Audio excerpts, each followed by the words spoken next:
아줌마, 나 이 집 며느리예요. 열쇠 당장 내놓으세요. 한진태가 더 이상 현우방을 지금처럼 문 걸어 잠그고 놔둘 수 없다는 생각을 하게 되고, 진나영에게 현우방을 콩이방으로 꾸밀 수 있도록 네 어머니를 설득해 보라는 미션을 주는데요. 진나영이 의기양양해집니다. 나영은 처음 본가로 들어온 이후 일하는 아주머니를 대하는 김마리와 한진태 부부 한현성의 태도를 보고 충격을 받습니다. 김마리는 식사 메뉴도 아주머니에게 일임할 만큼 가족처럼 대했고, 한현성은 서늘한 김마리보다 아주머니에게 더 허물없이 대했고, 한진태도 꼬박꼬박 존대하며 아주머니를 존중했습니다. 진나영이 가장 놀란 건 상견례 음식을 마당집으로 정한 사람이 아주머니였던 건데요. 아주머니는 아픈 김마리 대신에 한진태 일가의 안살림을 도맡아 한 것으로 보입니다. 진나영은 한현성과 결혼 전 김마리의 집에 방문했을 때 아주머니에게 심하게 하대를 하고 갑질을 일삼았는데요. 눈치가 백단인 진나영은 한진태의 인정도 받지 못하는 상태에서 아주머니에게 결혼하기 전처럼 소리 지르고 갑질하면 문제가 생길 거라는 걸 알게 되었고요. 장윤자가 와서 아주머니에게 상 차려 오라고 했을 때 진나영이 아주머니에게 괜찮다고 하며 연극을 하며 존댓말을 썼던 이유가 이제 이해가 되는데요. 진나영이 집 안에서의 아주머니의 포지션이 작지 않다는 걸 알고 조심하게 된 건데요. 조심은 한진태에게 임무를 받기 전까지였고요. 진나영은 또다시 아주머니에게 무례하게 굴며 아주머니가 보관하고 있던 현우방의 열쇠를 뺐는데요. 아주머니가 상견례 음식을 김마리에게 컨펌받지 않고 정할 수 있을 정도로 김마리가 믿는 사람이라면 아주머니는 언제부터 김마리의 집에서 함께 살며 살림을 도와줬던 걸까요? 김마리는 해대병원을 세울 정도의 재력이 있는 집안의 딸이었습니다. 아주머니는 김마리의 친정 집에서부터 김마리와 함께 생활했던 오래된 친구 같은 사람일 수도 있습니다. 김마리가 집안의 반대로 혼자 현우를 낳았을 때 집안 사람들 몰래, 심지어 마리의 엄마와 무서운 마리의 아버지 해대병원 원장님 몰래 김마리의 산후조리를 해준 사람도 아주머니입니다. 김마리의 엄마 현우의 외할머니는 남편이 무서워서 집 나간 김마리를 만나러 가지도 못하고 가사도우미 아주머니를 몰래 보내서 아이를 낳은 마리와 함께 지내게 했던 건데요. 옛날 부잣집에는 함께 아이를 돌보는 유모와 같이 지내는 경우가 많았다고 합니다. 진나영이 무시하고 하대하고 갑질했던 가사도우미 아주머니는 김마리가 아들 현우를 잃어버린 고통으로 가슴 아파할 때 함께 울고 함께 슬퍼한 가족 같은 사람일 거라는 생각을 하게 되었는데요. 아주머니는 요즘 한현성과 혼전 임신으로 결혼한 무개념인 진나영이 집으로 들어와 살게 된 이후 스트레스가 이만저만이 아닌데요. 진나영은 해들 일가의 가장 큰 비밀을 알게 된 이상 불안에 떨 필요도 두려워할 필요도 없다는 망상에 빠지게 되는데요.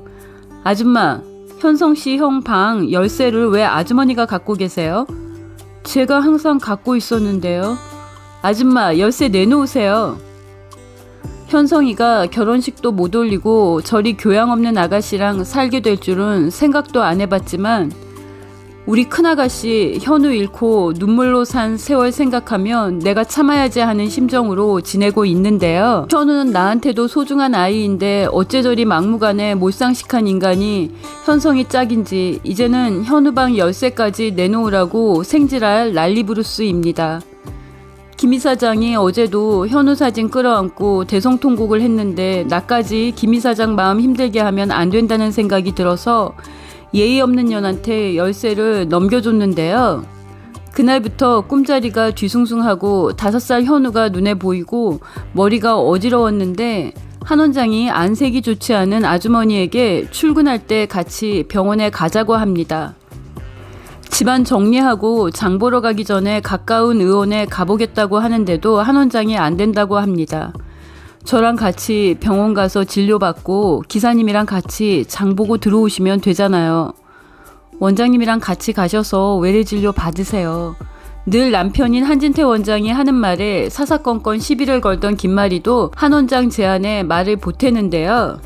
진나영은 자신에게는 불친절한 한진태가 아주머니에게 친절한 게 못마땅한데요. 아주머니는 한 원장과 함께 해대병원에 진료받으러 가고 진나영은 아주머니한테 뺏은 열쇠로 현우방을 열고 굳게 닫혀있던 비밀의 방에 들어서는데요. 진나영은 액자 속 현우 사진에서 눈을 떼지 못하는데요. 스토킹했던 채우리의 지갑 속에 있던 채우리의 어릴 적 얼굴과 너무 닮아서 충격을 받습니다. 한편 한진태는 소화가 잘 안 된다는 아주머니를 소화기내과 진료를 받게 했는데요. 요즘 소화가 잘 안 되고 배가 더부룩하시다고요? 네, 잠도 잘 안 와서 뒤척이고요. 소화기내과 과장은 한진태 원장이 직접 부탁한 집안일 하시는 아주머니에게 신경을 많이 쓰는데요. 일단 약 한번 드셔보시고요. 다음 내원 때 경과를 보기로 하죠. 가사도우미 아주머니는 진료를 받고 약을 타서 병원을 나오다 달려오는 채우리와 병원 로비에서 부딪히게 되는데요. 약봉지를 떨어뜨려요. 채우리는 주로 뛰어다니다가 윤간호사랑 부딪힌 적도 많고요. 진나영과는 해대병원 근무 초반 6탄전도 많이 했습니다.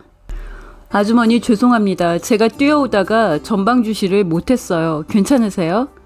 채우리가 넘어진 아주머니를 일으켜드리고 약봉지를 주어서 드리는데요. 채우리를 본 아주머니의 얼굴이 굳어집니다. 현우. 네, 채우리입니다. 혹시 어디 아프시면 저한테 오세요. 지금 괜찮으신 거죠? 제 이름 기억하시고요. 채우리는 아주머니가 명찰을 보고 이름을 부른 거라고 생각하고 아주머니 손을 꼭 잡는데요. 채우리가 손을 잡자 가슴이 뛴 아주머니는 손을 놓아버립니다. 이때 모과장이 우리를 부르는데요.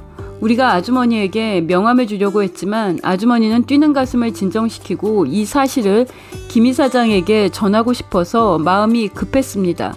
우리 현우 닮은 채우리라는 의사선상이 다른 의사선상과 얘기하는 동안 병원 로비를 빠져나왔습니다. 아주머니는 장은 보는 둥 마는 둥 하고 서둘러 집으로 가는데요.